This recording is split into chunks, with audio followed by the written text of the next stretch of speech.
is Face the State. Good morning and welcome to Face the State with the Montana Television Network. I'm Margaret DeMarco with KRTV News in Great Falls.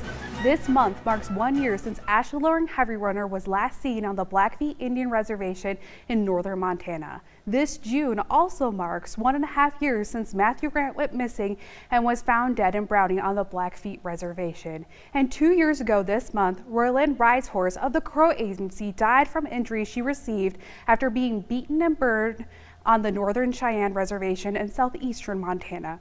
During this morning's Face the State, we will not only examine Ashley, Matthew, and Roylyn's stories, but the epidemic of missing and murdered indigenous people across the state. We will also discuss statistics, the community response, and the national attention finally coming to this issue. We have been following Ashley Loring's story since she went missing in June of 2017. Here is a timeline of some of the stories KRTV has produced about Ashley's disappearance and the effort for information. Authorities and family in Glacier County are continuing to search for a missing woman from Browning. Police in Glacier County are continuing their search for Ashley Loring, also going by Ashley Heavy Runner. She's 20 years old and was last seen on Monday, June 5th in Browning. She's 5'2", about 90 pounds, with brown hair and brown eyes.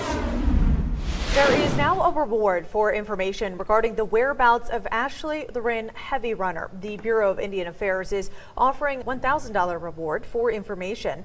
Loring is 20 years old and was last seen on Monday, June 5th in St. Mary.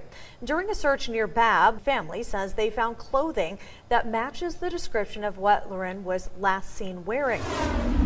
It's been more than 6 months since Ashley Loring Heavy Runner was last seen on the Blackfeet Reservation. Last month, Ashley's sister Kimberly Loring organized a walk in Babb. They went door to door looking for any information about the whereabouts of Ashley. The Blackfeet Tribal Business Council announced that they were offering a $5,000 reward. The Bureau of Indian Affairs also offered a $1,000 reward.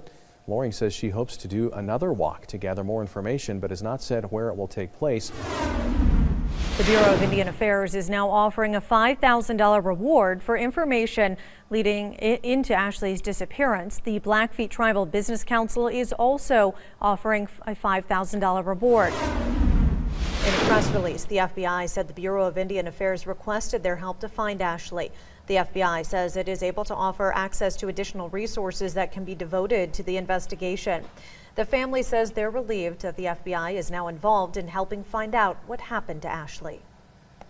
We won't stop searching for Ashley, and we are relieved that the FBI is involved, because it seems like now we are getting more updates, and it seems like we are being taken serious now. We will be getting answers soon, hopefully. We just need those people with the information to come forward. The official date of when Ashley Loring, also known as Ashley Heavy Runner, went missing is ever changing. Last year was June 5th, then it changed to around June 7th, and now the Federal Bureau of Investigation say it is around June 13th. Nonetheless, Ashley is still missing, and family and friends are keeping her spirit alive. Really nice you guys all came, thank you, and then we all got to do this as one. On June 9th, the family and friends of Ashley Loring came out to keep her story alive. It was a really nice turnout. A 1-mile march through Browning and a prayer vigil at Powwow Grounds marks the 1-year anniversary of Ashley's disappearance. Her sister Kimberly Loring says 1 year has been way too long. I hope we won't go another year. I hope it's soon. I hope we can bring Ashley home as soon as we can, because it's the worst feeling in the world. Kimberly and Ashley were raised on a horse ranch near Harp Butte. Loring says Ashley is in all of her favorite memories. I've always told Ashley that I'd always have her back, and I would always be there to pick her up when she fell down. Loring says she has not seen her sister since Ashley came to visit her in Missoula in the first couple of months of 2017. The last time they spoke was around June 6th of last year, when Loring was vacationing in Africa. Loring regrets not being able to keep one promise she made to her little sister so many years ago. It feels awful sometimes, because I felt like I let her down, but I'm here and I'm always here. I just wish things would have went out. I just wish things could have turned out differently for my sister. Loring says Ashley was last seen by family on June 5th, and the last time she was on Facebook was on June 8th. I feel like we were in such shock and we were in denial and we didn't know what to do when Ashley first went missing. And now I wish, sometimes I wish someone would have come forward and told us how we should handle this. Now that it's been a year, we know a lot more. We know how to handle it, and we know how to bring people together now. They have held searches in different areas around Browning, and they have gone door to door in hope that someone knows something about what happened to Ashley. And as family and friends keep marching on, they are also bringing awareness to other murdered and missing Indigenous people. Also show support towards the other families here in Browning, and then also reach out a helping hand to them as well, and to also tell them that we are here for you as well. Exactly what they went through when those boys went missing. We know we have the same feelings. We know what they've gone through, and we're just here to show them that we are here to help them as well. And I'm really glad that they came with us. And as Kimberly keeps her sister's story alive, she hopes that one day Ashley will come home. That's all we want, is for our Ashley to come home. That's just all we want, and that's the only thing in the world that would make our family rest and to be at ease, as if we know that Ashley will come home. We will bring her home. There is a $10,000 reward being offered by the Bureau of Indian Affairs and the Blackfeet tribe. They are seeking information that will lead them to the whereabouts of Ashley. To leave a tip about Ashley's disappearance, call the Federal Bureau of Investigation. United States Democratic Senator John Tester provided the following statement to MTN News on the missing and murdered Indigenous women in the state of Montana. We have an epidemic on our hands. Far too many Native women have experienced violence, and that must change. As a member of the Senate Indian Affairs Committee, I'm working hard to prevent these horrific crimes, support survivors, and bring the assailants to justice. According to the National Institute of Justice, more than 80% of Native women have experienced violence. Almost half have experienced it in the last year.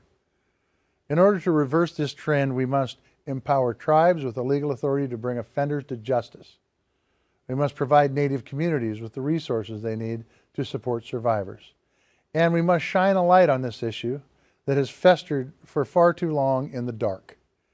We made a lot of progress on the first front when we reauthorized the Violence Against Women Act back in 2013, giving tribal governments the ability to arrest and prosecute both Native and non-Native offenders for sexual and domestic crimes.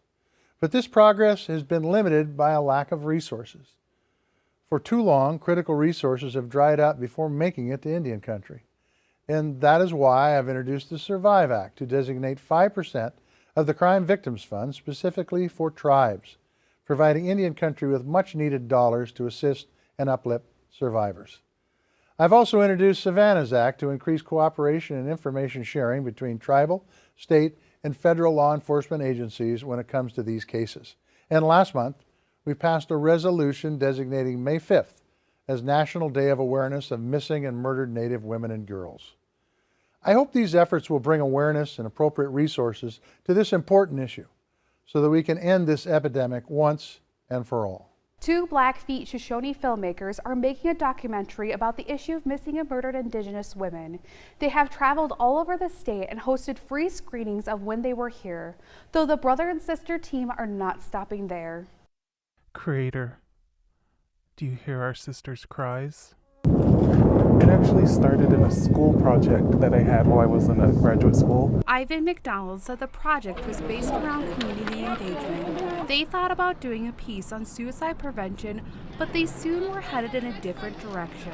One of the girls that was in our group brought to our attention that a woman was missing on the Crow Reservation, where she's from. And we have our own family history with it. Ivan enlisted his sister Ivy McDonald to help the group shoot the short documentary called When They Were Here. Now more than ever, we need to come together as Native women and help each other, encourage each other, support each other, so we can survive this epidemic of violence against Native American women. We always grew up like wanting to make a film together, and so it just kind of gradually, and I was in the program, the film program, so we just kind of were like, oh, let's do this. When she went missing from the school, we were told that evening. Though for Ivy and Ivan, the documentary is a personal story that hits close to home. Interview my Uncle Kenny still smoking and my Aunt Carol. Our cousin Monica still smoking was kidnapped and murdered when she was 7 or 8 years old from here on the Blackfeet Reservation. And in the investigation of Monica's death, the police, of course, didn't take it too seriously. It took them just 3 weeks to shoot and 3 days to edit the 22-minute documentary. The siblings realized the best way to educate non-Native individuals is through film and other media platforms. Most research and studies show that non-Natives learn most of their information about Native people from film media. And if we're sort of able to not control the narrative, but have a say in it, we think that's the perfect way to educate people and let them know about the issues and crisis and sort of what is happening on the reservation. Ivan and Ivy have traveled across Montana to present When They Were Here. They say the most fulfilling part is the question and answer portion of the presentation.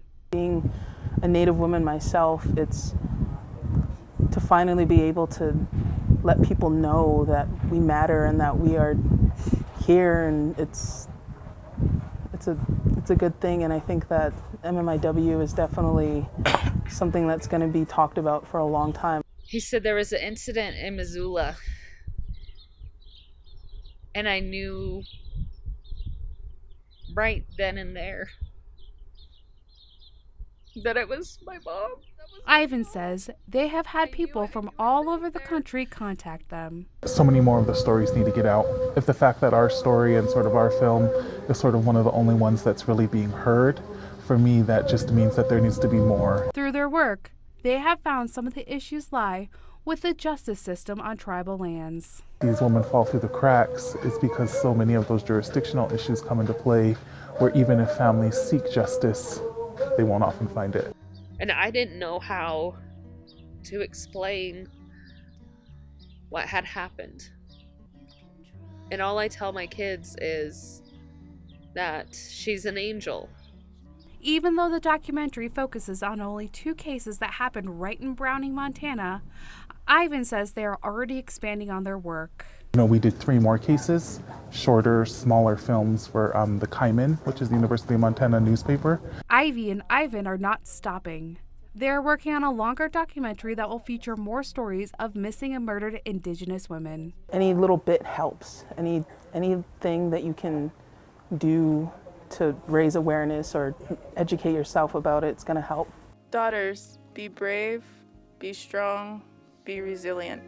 MTN News has been following Ashley's story for the past year, but we are not the only news organization covering her story in Montana. From local news to now national headline, Ashley Loring has become the face of missing and murdered Indigenous women across the country. It feels amazing that Ashley's name has reached national news. So we're bringing awareness, so that's how you stop it, is to bring the awareness. National Public Radio and other news outlets came to Browning on June 9th for the march in honor of Ashley Loring. Everybody should know that Ashley is missing, as well as everyone else that is also missing, because everybody is important. Some have been following Ashley's story since the fall of 2017, and others are just finding out about it 1 year later. Finally, to have like this national spotlight on it helps so much. Having a face for the missing and murdered Indigenous women movement makes it more than just a number on a piece of paper. This one from Gleason was only 8 years old. These women are just seen as like statistics and stuff, and so like when you actually have people like this, like, you know, Ashley's family, Clarence's family doing this, it's so important because it's like, these are the people that care about them. They're, you know, they're loving family members. The men and women who march for Ashley are helping to give her a voice while her family keeps the hope alive. And I pray you never feel this pain, y'all know. With Ashley's name reaching households across America, she is bringing the missing and murdered Indigenous women to the forefront of many people's minds. It's been swept under the rug for way too long, and people need to know that this is going on everywhere, and it's a crisis. United States Republican Senator Steve Daines provided the following statement to MTN News on the missing and murdered Indigenous women in the state of Montana. For far too long, the stories of missing and murdered Indigenous women have gone unheard. And we know the facts, and they are startling. American Indian women face murder rates that are more than 10 times the national average, and that is unacceptable.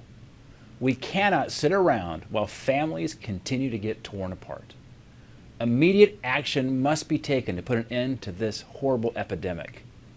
And we can start by strengthening law enforcement within tribal communities, including strengthening the Amber Alert systems for missing children and giving law enforcement in tribal communities access to national criminal databases. We must also do more to raise awareness about what is going on in Indian country. You know, many in Montana have heard about some of the high-profile cases of missing or murdered women. Hannah Harris, a member of the Northern Cheyenne tribe, was murdered in July of 2013. Roy Lynn Rideshorse of the Crow tribe died from burn injuries in June of 2016.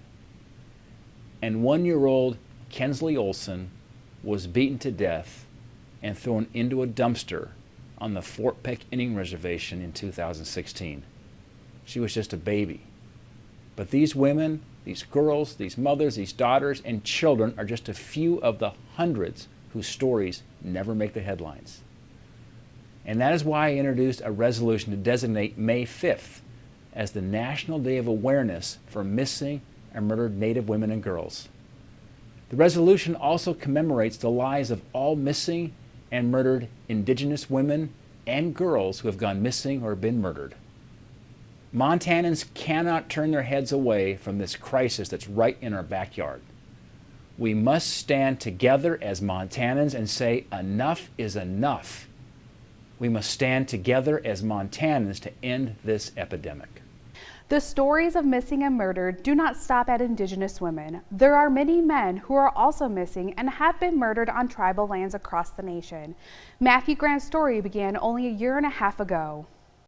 So when Ashley first went missing, I feel like you could almost feel the shock through Montana's Native communities. Tara Walker-Lyons says it is not because Ashley went missing, but it is because Ashley could have been anyone's daughter. Walker-Lyons says she feels uneasy about going up to Browning alone, but she says it never used to feel like this. So now, with Ashley's disappearance coupled with my cousin Matthew's death, we need something. We need somebody to do something. Matthew Grant went missing in December of 2016 during a winter storm. Walker-Lyons says she was not in Browning at the time, but she started seeing her family posting on Facebook asking if anyone had seen Matthew. The sense of helplessness, I think, being from far away, was probably, it was paralyzing.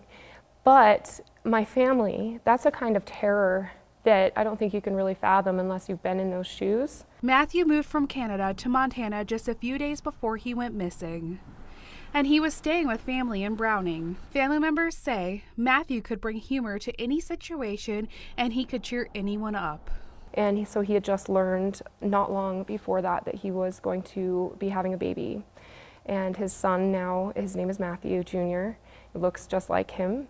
And he never got to meet his dad. And I think that right there is a really huge hit to the gut to our family. Matthew was really looking forward to becoming a dad and providing for his family when he went missing. Different reservations all over, we're all dealing with this lack of response time. We're not being taken seriously, it feels like.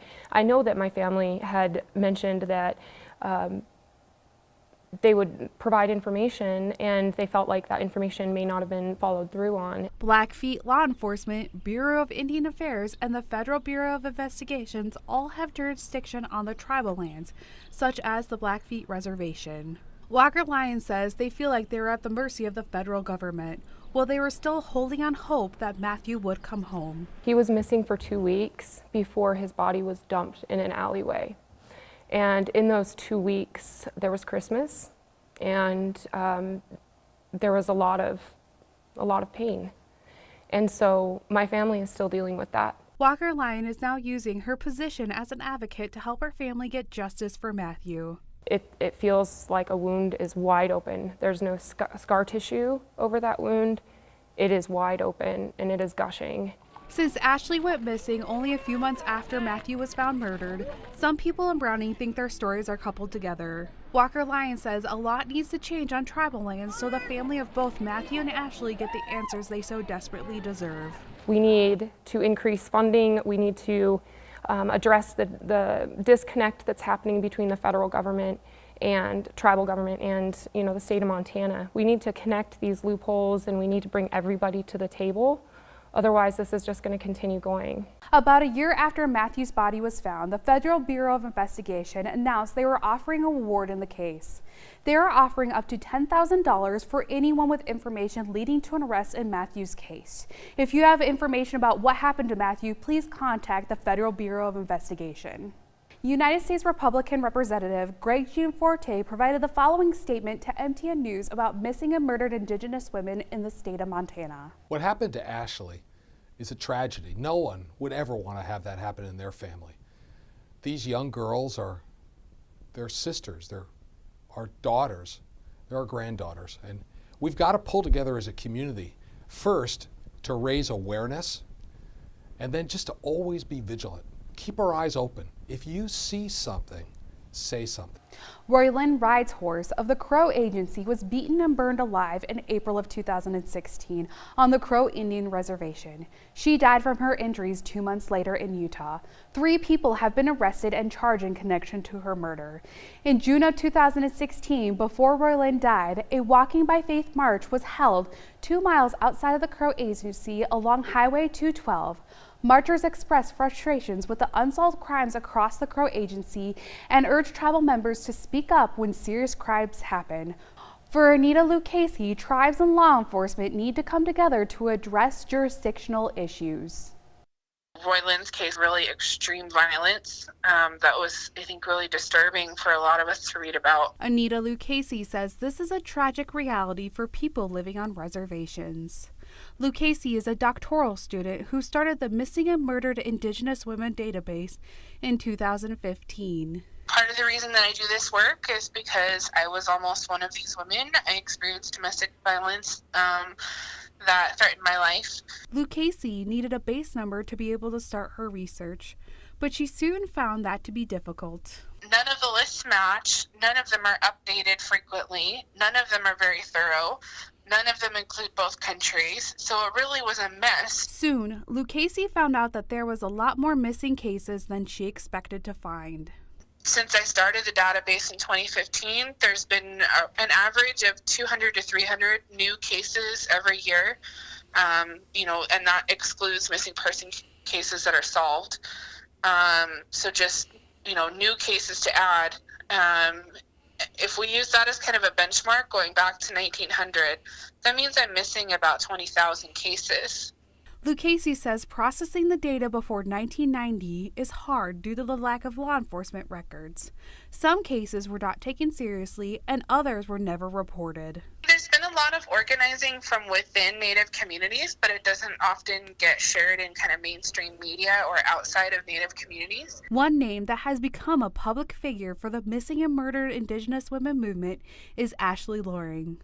Ashley was one of Lucchese's students when she taught at the Blackfeet Community College. Lucchese says Ashley became interested in the movement when they discussed it in class. It was something that she felt like she wanted to do something about.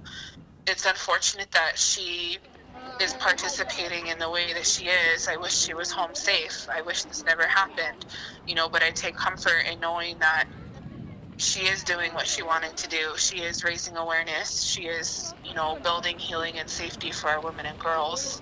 Lucchese says this is not just a Native issue, though a lot of people do not understand why this degree of violence is taking place on tribal lands. She says one way to help start creating change is to give tribes the power they need to protect their own people. I think that means drastically changing the jurisdictional structure, not just in Montana, but nationally. And I think that would require more cooperation and better relationship between tribal governments and law enforcement off the reservation. Though Lucchese says people need to start listening to the Native women who are being affected by this violence. If people started listening to us and really listening to, our ideas on how to make our communities better, on how to strengthen our nations, on, how to revitalize our communities, I think we would see some great changes.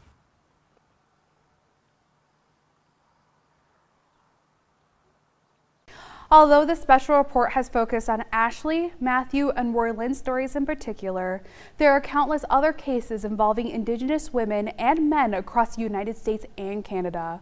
According to Lucchese, since she began her database in 2015, she's uncovered around 20,000 missing Indigenous women cases from 1900 to present day. But as so many people said throughout this production, there is hope and awareness, and Ashley's story has not only brought attention to her own disappearance, but attention to the fight so many Indigenous women before her.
If you have information about Ashley's disappearance or Matthew's murder, please call the Federal Bureau of Investigation. Thank you for joining us for this production of Face the State. You've been watching Face the State.